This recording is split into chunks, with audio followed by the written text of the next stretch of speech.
Assalamualaikum warahmatullahi wabarakatuh. Nama saya Yogi Nugroho, NIM 1811130051, kelas 5B Ekonomi Syariah, dosen Debi Arisandi, MBA, mata kuliah Sistem Informasi Manajemen. Baiklah, saya akan menjelaskan materi yang pertama, yaitu tentang strategi bersaing. Dengan melihat kondisi kekuatan bersaing, faktor eksternal, serta rantai nilai pada gambar 5, maka perusahaan dapat memilih strategi bersaing sebagai berikut. Yang pertama ada biaya rendah atau low cost leadership. Yang kedua ada diferensiasi produk atau produk diferensiasi. Yang C, fokus atau fokus strategi. Baik, materi yang selanjutnya yaitu biaya rendah. Strategi ini dilakukan dengan berusaha menawarkan produk yang sama dengan biaya yang rendah dibandingkan dengan pesaingnya. Strategi biaya rendah ini dapat dilakukan dengan pilihan melakukan otomatisasi dan penyederhanaan bisnis, proses mengurangi biaya operasional, serta efisiensi aktivitas lainnya. Untuk yang selanjutnya, diferensiasi produk. Strategi ini dilakukan dengan menawarkan produk yang mempunyai perbedaan dengan produk kompetitor. Strategi diferensiasi produk secara umum dilakukan dengan memberikan fitur produk tambahan atau khusus disertai dengan aktivitas riset, pengembangan, dan integrasi produk yang intens. Yang selanjutnya yaitu fokus strategi. Ini menawarkan produk kepada segmen atau rilak pasar tertentu. Strategi fokus ini dilakukan dengan mencari target pelanggan tertentu yang memiliki preferensi tertentu dan menawarkan produk dengan kemampuan personalisasi yang sedang dibutuhkan. Kita masuk ke materi yang selanjutnya, yaitu faktor yang mempengaruhi 5 kekuatan bersaing. Selain 5 faktor bersaing yang ada dalam sebuah industri, maka ada juga faktor eksternal yang mempengaruhi kekuatan bersaing sebuah perusahaan, yakni disruptive innovation, government policy, complementary service, dan yang terakhir environmental effects. Baik, kita masuk ke materi yang berikutnya di sini, yaitu disruptive innovation.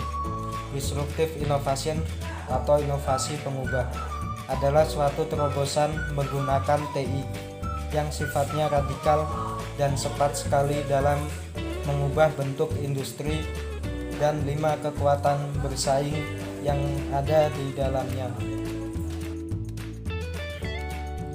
Baik, yang selanjutnya yaitu ada kebijakan pemerintah. Kebijakan pemerintah dan UU dapat mempengaruhi regulasi, operasi, dan perkembangan suatu industri. Hal ini dapat mempengaruhi perusahaan untuk mempertimbangkan penggunaan TI, baik yang sudah berjalan ataupun yang akan digunakan nantinya. Berikutnya yaitu ada layanan penunjang. Industri saling terkait dalam sebuah ekosistem bisnis. Sebuah produk teknologi dapat memicu timbulnya kebutuhan penunjang baru lainnya.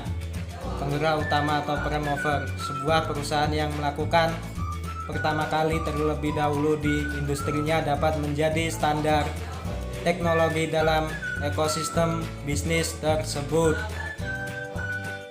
Di sini kita akan masuk ke contoh, yang mana contohnya yaitu kaitan antara pertumbuhan peranti lunak desktop yang memampukan pengguna untuk melakukan aktivitas pembuatan bahan.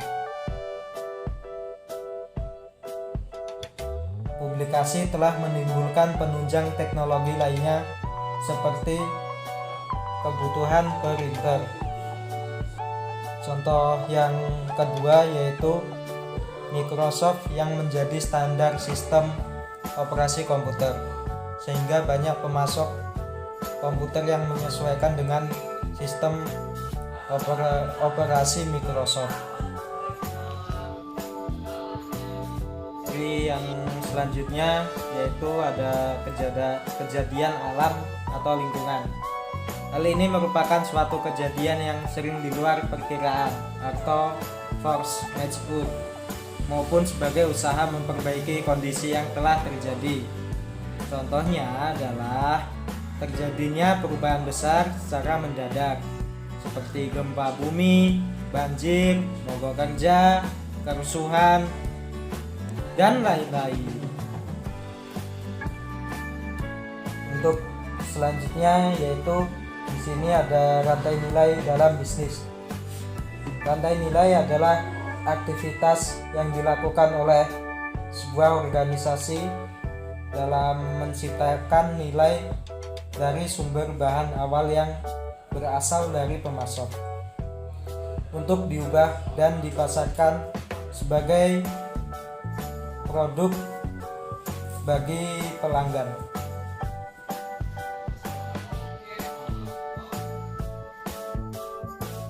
Selanjutnya ada komponen dari rantai nilai yang mana terdiri dari dua bagian utama, yakni bagian aktivitas utama yang merupakan bagian yang langsung dengan aktivitas menghasilkan barang atau jasa, dan bagian aktivitas pendukung yang merupakan bagian yang memberikan kemampuan agar aktivitas utama dapat berjalan dengan baik. Selanjutnya di sini ada teknologi SI. Dalam rantai nilai, model rantai nilai dipergunakan untuk membandingkan efektivitas dan efisiensi sebuah perusahaan dengan perusahaan lainnya. Analisa rantai nilai ini membantu melihat peluang pemakaian TI secara terintegrasi dalam aktivitas perusahaan agar menjadi kompetitif. Materi yang selanjutnya yaitu adalah pengertian sistem informasi manajemen. Sistem informasi manajemen kerap disingkat dengan SIM, yang berasal dari bahasa Inggris yakni manajemen informasi sistem. Pengertian SIM adalah sistem perencanaan bagian dari pengendalian internal dalam bisnis. Baik, yang selanjutnya yaitu adalah tujuan dari SIM, yang mana tujuannya adalah memecahkan beragam masalah dalam bisnis yang meliputi layanan, biaya produk, serta strategi bisnis. Keseluruhan sistem ini digunakan dalam rangka menganalisis sistem informasi yang lain pada penerapan aktivitas operasional suatu organisasi. Selanjutnya ada penjelasan atau pengertian SIM menurut ahli, yaitu menurut Bodnar dan Howard. Manajemen informasi sistem adalah kumpulan perangkat keras dan perangkat lunak yang dirancang untuk mentransformasikan data dalam bentuk informasi yang berguna atau accounting informasi sistem. Baiklah teman-teman, itulah penjelasan dari saya. Semoga bermanfaat. Terima kasih bagi yang sudah menonton. Apabila ada kesalahan saya mohon maaf, dan kepada Allah saya mohon ampun. Dan jangan lupa untuk like, komen, share, dan subscribe, karena subscribe itu gratis. Saya akhiri. Wassalamualaikum warahmatullahi wabarakatuh.